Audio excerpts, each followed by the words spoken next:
साल के अंत में झारखंड में चुनाव होने हैं और चुनाव की तैयारियों को लेकर चुनाव आयोग की टीम यहां पर बैठक कर रही है। ये दूसरे दिन तमाम उपायुक्तों से बैठक हुई और इन बातों पर मंथन किया गया कि आखिर चुनाव को लेकर क्या कुछ तैयारियां अभी तक हुई हैं, क्या कुछ तैयारियां की जानी बाकी हैं, किन किन लोगों से मुलाकात हुई, किन किन लोगों से राय शुमारी की गई है और उपायुक्तों को क्या कुछ निर्देश दिया गया है। इन तमाम चीजों को कवर करने के लिए हमारे संवाददाता मदन मौजूद थे। सीधे जुड़ेंगे अपने संवाददाता मदन से। मदन, चुनाव आयोग की इस बैठक में क्या कुछ, किन किन मुद्दों पर मंथन हुआ, क्या कुछ निकलकर बाहर आया है?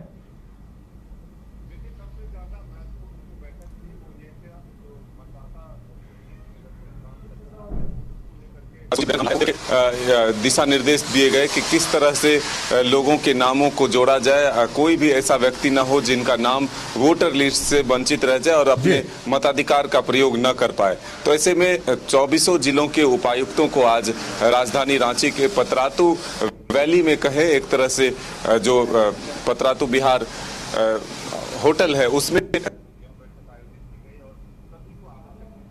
सभी को आवश्यक दिशा निर्देश दिए गए, सभी से फीडबैक लिए गए। समय से अगर पहले भी चुनाव होते हैं तो आप लोगों के पास तैयारी क्या है। वैसे में सबसे महत्वपूर्ण अगर उपायुक्तों की बात माने तो उन्होंने चीजें जो है डिस्कस किया। उस अगर आप करें तो अलग अलग जिलों के जो नक्सल प्रभावित इलाके हैं, जो बूथें हैं, उसको लेकर के विस्तार से चर्चा हुई और उसके बाद जो फाइनल एक तरह से रिपोर्ट है वो लेकर के दिल्ली के लिए अब यहां से चुनाव आयोग की टीम रवाना हो गई है। मुहर और अंतिम चुनाव आयोग लेगी। तो इसमें हम कह सकते हैं कि तमाम परिस्थितियों की समीक्षा करते हुए चुनाव आयोग ने तमाम उपायुक्तों को कई दिशा निर्देश भी दिया है और खास करके जो तमाम जो उपायुक्त हैं वो जिला निर्वाचन पदाधिकारी भी होते हैं। तो ऐसे में चुनाव से जुड़े हुए तमाम जो काम है उन्हीं को देखना होता है। तो आवश्यक दिशा निर्देश जो है उन्हें दी गई है। तो यह जरूर है कि सब जो है मतदाता करके किया गया है। तरह से बीएलओ जो है वो घर घर जाए, किसी के नाम छूटे नहीं, अगर पहले से जिनके नाम नहीं है उनके नाम को जोड़ा जाए।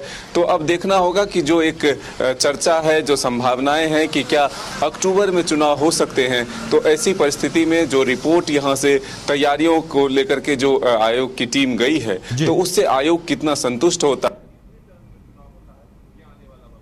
है ये आने वाला। बिल्कुल मदन, ने यहां बताया जा रहा है कि इस बार जो मतदाता सूची का अंतिम प्रकाशन 20 अगस्त उसकी डेडलाइन तय कर दी गई है और पिछली बार ये अक्टूबर में हुआ था। यानी कहीं न कहीं चुनाव आयोग इन तैयारियों में लगा हुआ है कि वक्त से थोड़े पहले चुनाव कराया जाए। तो लगता है इसी मुद्दे पर मंथन हो रहा है।